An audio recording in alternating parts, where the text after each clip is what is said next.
चन्द्रबहादुर बुढासागरजी यहाँलाई दूरावासमा हार्दिक स्वागत छ। धन्यवाद।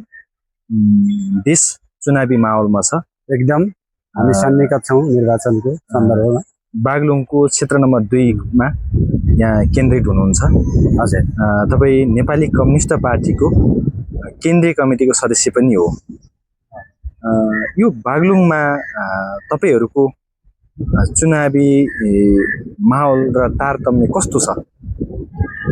हामी यो फागुन 21 गति सम्पन्न हुन गइरहेको निर्वाचनमा अत्यन्त तीव्रताका साथ हामी लागिरहेका छौँ र यति बेला यो समयसम्म आइपुग्दाखेरि अब निर्वाचनको सन्निकट भनौँ नजिक हामी छौँ। यो प्रचारको सन्दर्भमा हामीले यो बागलुङ जिल्ला निर्वाचन क्षेत्रमा 48वटै वडाहरूमा हाम्रो उम्मेदवारी दिने र त्यहाँ चाहिँ आम जनता मतदाताहरूसँग भेटघाट गर्ने र अरू पार्टी नेता कार्यकर्ताहरू प्रत्येक टोलमा पुगेर मतदाताहरूलाई जागृत गर्ने र मूलत हिजोदेखिको हाम्रो आन्दोलनबाट स्थापित मुद्दाहरू हाम्रा अधिकारहरूलाई आम जनताबिच सुसूचित गर्ने एउटा अभियानसहित हामी एकदमै एउटा निर्वाचनको उत्कर्षमा तयारीको उत्कर्षमा हामी पुगेका छौँ। अहिले यो पश्चिम बागलुङमा एउटा बजारमा के कुरा सुनिएको छ भन्दा विगतका समयमा भन्दा नेपाली कम्युनिस्ट पार्टी अहिले फरक ढङ्गबाट ग्रासरुटमै स्थानीय जनतासँगै घुलमिल गरेर गहिरो तरिकाले चाहिँ चुनावी प्रचारमा लागेको छ भन्ने छ। यसले पहिलेको भन्दा शैली फरक गर्नुभएको हो या उस्तै हो, के हो यो? डेफिनेटली हामी यो जेनजी मुभमेन्टपछि हामीले आम जनतालाई हाम्रो पार्टीले संयोजक कमरेड प्रचण्डले के आह्वान गर्नुभएको थियो भने हामी हिजो स्थितिमा हाम्रो पार्टी हिजोको स्थितिमा थिएन छैन र अहिले हामी रूपान्तरण भएर आम जनताहरूको बिचमा आउँदैछौँ जाँदैछौँ र यो निर्वाचनमा हामी सहभागी हुँदैछौँ भन्ने एउटा अपिल गर्नुभएको थियो। त्यही स्पिरिट अनुसार हामीले यो बागलुङ जिल्लाको सन्दर्भमा सबै नेता कार्यकर्ताहरूलाई हिजोको स्थिति हिजोको शैली सम्बन्ध होइन नयाँ ढङ्गले रूपान्तरित भएर चुनावी अभियानमा केन्द्रित हुनुपर्छ भन्ने निर्देशन गरेका थियौँ। त्यही अनुसार आम जनताहरूको बिचमा अलि फरक अलि नयाँ ढङ्गले र अलि सम्बन्ध र शैली र त्यहाँ भएका जनताका दुःख सुख र आवश्यकताहरूबारे नजिकबाट छलफल गर्ने एउटा अभियानकै रूपमा हामीले अगाडि बढाएका थियौँ। त्यही सन्दर्भमा अहिले सबै टोलहरूमा हाम्रा नेता कार्यकर्ता साथीहरू पुग्नु भएको छ र सम्भवतः चुनाव केन्द्रित त्यो अभियान प्रचार र मतदाता शिक्षाका हिसाबले हामी अफेन्सिभ गरेका छौँ भन्ने लाग्छ।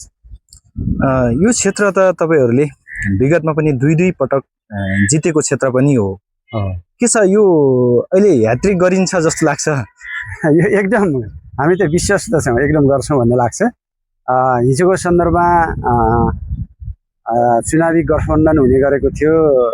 पहिला चाहिँ नेपाली कम्युनिस्ट पार्टी अहिले भयो हाम्रो पहिलाको सन्दर्भमा नेपाली कम्युनिस्ट पार्टी माओवादी माथि राष्ट्रिय जनमोर्चा बिच गठबन्धन भएर हामी चुनावमा आएका थियौँ। पछिल्लो चरणमा नेपाली काङ्ग्रेससँग र जनमोर्चासँग हाम्रो पार्टी गठबन्धन गरेर चुनावमा आएको थियो र अहिले चाहिँ हामी राष्ट्रिय जनमोर्चासँग मात्र चुनावी गठबन्धन गरेर निर्वाचनको एउटा अभियानमा छौँ। यसो गर्दाखेरि हिजोको सन्दर्भमा हामीले दुई चोटि सङ्घीय निर्वाचनमा सङ्घीय प्रतिनिधि सभा सदस्यको लागि हामीले माननीय देवेन्द्र पौडेललाई जिताएका थियौँ र अहिले हामीले हाम्रा युवा नेता स्थानीय जुझारु ज्ञाननाथ गैरे अनिललाई हामीले यो निर्वाचनमा उम्मेदवारको रूपमा अगाडि ल्याएका छौँ।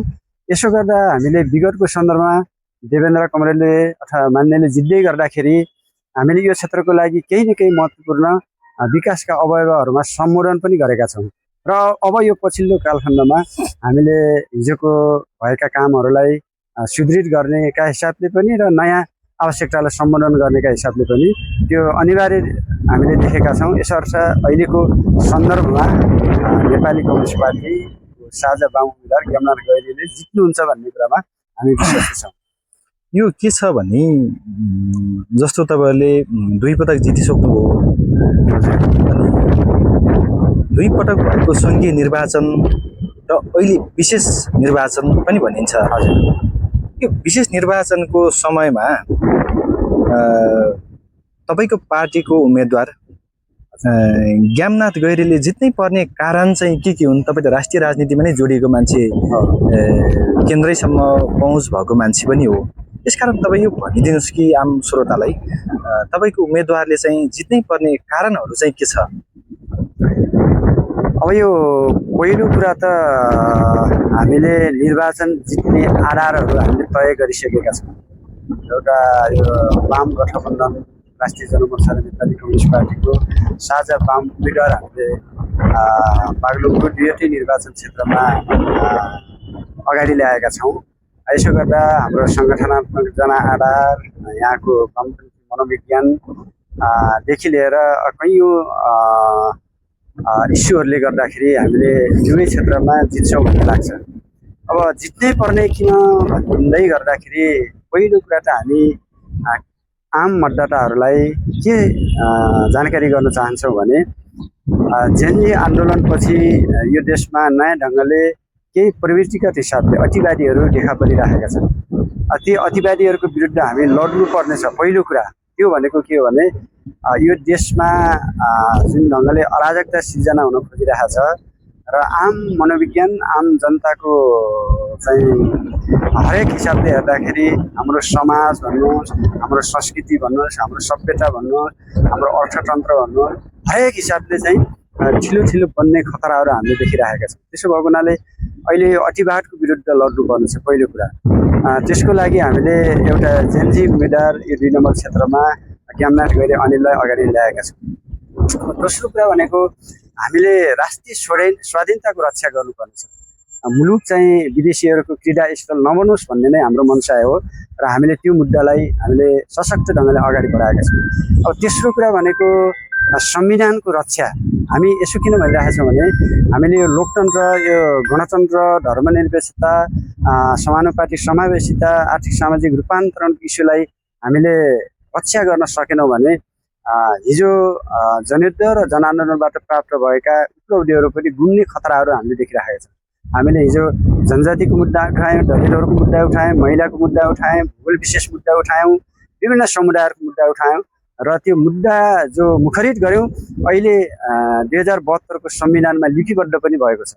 कानुनमा त लिपिबद्ध भएको छ। अब यसलाई अलिक संस्थागत गर्ने र ऐन कानुन निर्माणमा यद्यपि अझ समय लाग्ला, यी इस्युहरू छन्। त्यसो भने यसको संरक्षण गर्न जरुरी छ।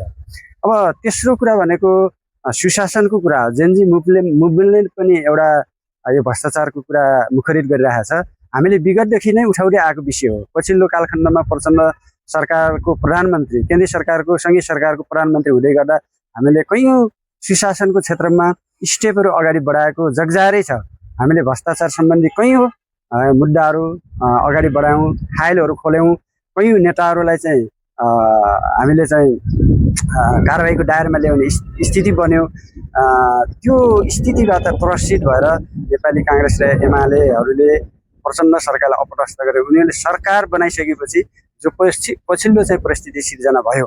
त्यसो भएर हामीले भ्रष्टाचार मुक्त समाज निर्माण गर्ने एउटा उद्देश्यसहित हामी केन्द्रित छौँ। त्यसो भएको हुनाले हाम्रो पार्टी नेपाली कम्युनिस्ट पार्टीका उम्मेदवारलाई हाम्रो बागलुङ जिल्लाको सन्दर्भमा राष्ट्रिय जनमोर्चा र नेपाली कम्युनिस्ट पार्टीको साझा वाम उम्मेदवारले जिताउनु पर्छ भन्ने लाग्छ। अर्को कुरा हामीले यहाँ कैयौँ जनताको आवश्यकताहरू सम्बोधन गर्नुपर्नेछ। यो विकासका अवयवहरू शिक्षा, स्वास्थ्य र पूर्वाधारका काम सम्बन्धी कैयौँ कामहरू थालै नै भएको छ। त्यसलाई हामीले पुरा गर्नुपर्ने छ। कैयौँ कामहरू कैयौँ बस्ती समुदायहरूमा सुरुवात गर्नुपर्ने छ नयाँ ढङ्गले। त्यसलाई चाहिँ हामीले व्यवस्थित ढङ्गले अगाडि बढाउनु पर्नेछ।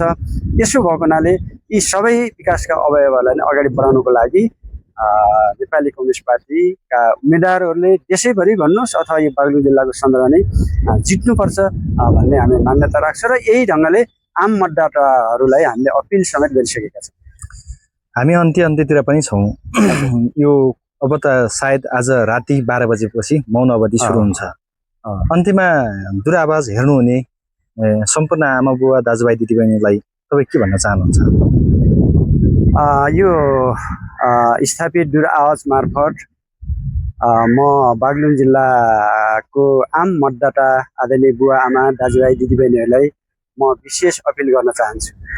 आजको दिन विशेष दिन पनि हो। हामी फागु पूर्णिमाको सन्दर्भमा छौँ। यस सन्दर्भमा सबैलाई म हार्दिक शुभकामना पनि व्यक्त गर्न चाहन्छु। र दोस्रो कुरा, हामी निर्वाचनको सन्दर्भमा हुँदै गर्दाखेरि आम मतदाता दाजुभाइ दिदीबहिनी बुवा आमाहरूले छातीमा हात राखेर एकचोटि सोच्नुहोस् र परिवर्तनका सम्भाग पार्टी नेपाली कम्युनिस्ट पार्टीका उम्मेदवारलाई जिताउनुपर्छ भन्ने उद्देश्यका साथ, एउटा सङ्कल्पका साथ एकताबद्ध भएर यहाँहरूले मतदान गर्नुहुनेछ। मैले यसो किन भनिराखेको छु भने हाम्रो अधिकारहरू सुरक्षित गर्नुपर्नेछ, हाम्रो संविधान सुरक्षित गर्नुपर्नेछ, हाम्रो राष्ट्रियता सुरक्षित गर्नुपर्नेछ, विकासका अवयवहरूलाई व्यवस्थित ढङ्गले अगाडि बढाउनु पर्नेछ। यही कारणले गर्दा यहाँहरूले आफ्नो अमूल्य मतदान गर्नुहुनेछ भन्ने विश्वास समेत म गर्दछु र सबैलाई अपिल समेत म गर्दछु। हस्, धन्यवाद। यो व्यस्तताको समयमा पनि हामीले समय दिनुभएकोमा यहाँलाई हार्दिक धन्यवाद दिन्छ। धन्यवाद, नमस्कार। हस्।